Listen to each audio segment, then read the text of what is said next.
This YCN segment is brought to you by LaValley Building Supply and Middleton Building Supply.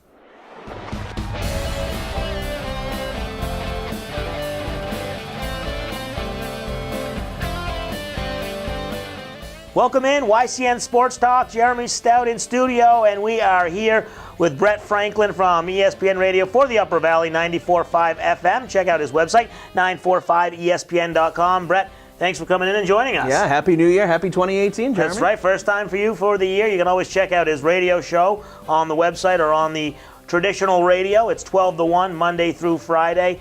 So check that out. I'm on there on Tuesdays. He's got some guests throughout the week. As if you needed some extra motivation, right? Right. Jeremy on Tuesdays. If I haven't scared you out of this, then tune in next Tuesday. So first, Brett, obviously a big Patriots fan, as I am as well, and we talked a lot about this yesterday on the show. Patriots AFC champions, once again, going to the Super Bowl. That game on Sunday, 24-20 victory. It was dicey at times. Just your initial reactions of that game.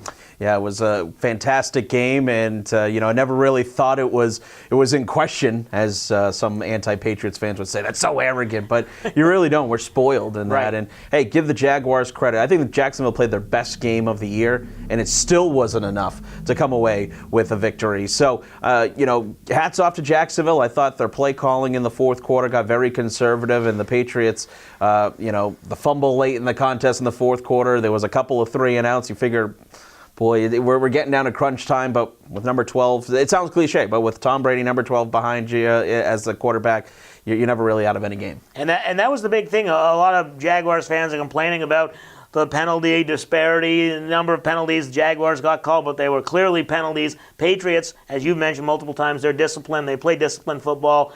If the Jaguars have anything to complain about it, you're right, it's their own play calling. They were really, after that fumble with 6 minutes to go or whatever it was, they just said, hey, let's try and run the clock out. Runs up the middle, didn't get them anywhere, and you really got to give it to the Patriots. Yes, they came back, they got the win, but also the fact that, just like last year's Super Bowl when the Falcons kind of gave it away, Jaguars did here as well. You got to play a full 60 minutes. You can't, play not to lose, because then that's when you do end up losing.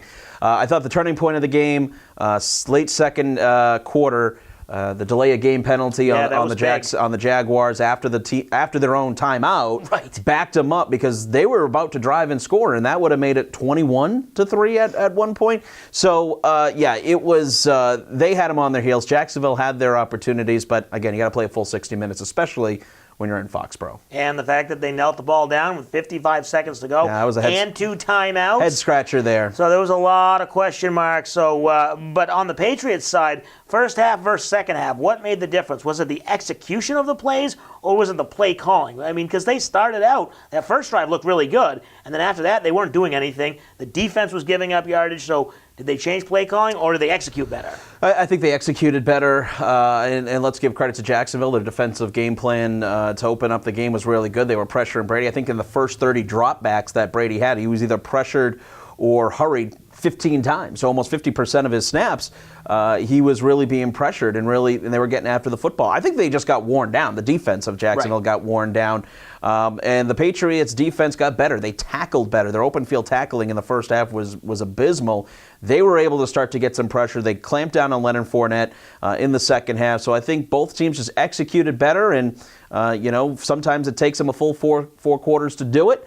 And they did do it at home on Sunday. And that big injury, or the injuries, as you mentioned, were part of it, as they were getting tired, like in the Falcons in the Super Bowl there. The big tackling you mentioned, Eric Rowe and McCourty, big tackle on third down in front of the sticks. All right, before we get into the actual breakdown of the whole matchup, just, the Eagles, we'll talk about that one next, but just some strengths in this matchup that the Patriots have going into this. Well, I think skill position, Patriots have the edge on the wideouts, the running back positions, and the quarterback position. Yeah. The one thing that I think you're the Patriots, if you're nervous about, is the fact that the Eagles' defense is really good. They can go out and they can defend the pass really well. But, you look at the Eagles on the outside as far as wideouts go, Nelson Aguilar, Ertz, do those guys really frighten you? No. So I expect the Patriots to play a lot of man defense in the Super Bowl, try to make Nick Foles beat you with his arm, and go from there. But I think the Patriots have the advantage in a lot of categories: special teams, offense, defense, and the coaching. Well, special teams is a big one, as we saw just last week. They had a great game last week. Yeah, exactly. It seems like every week that's kind of that offense, defense, and then we forget about special teams, and they always come up big in the special teams. Another big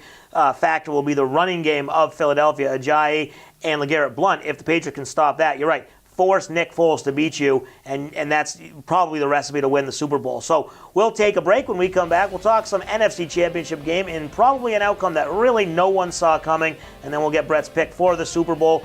And later in the show, we'll go to our Salt Hill Pub picks of the week. We'll take a break. You're watching YCN Sports Talk.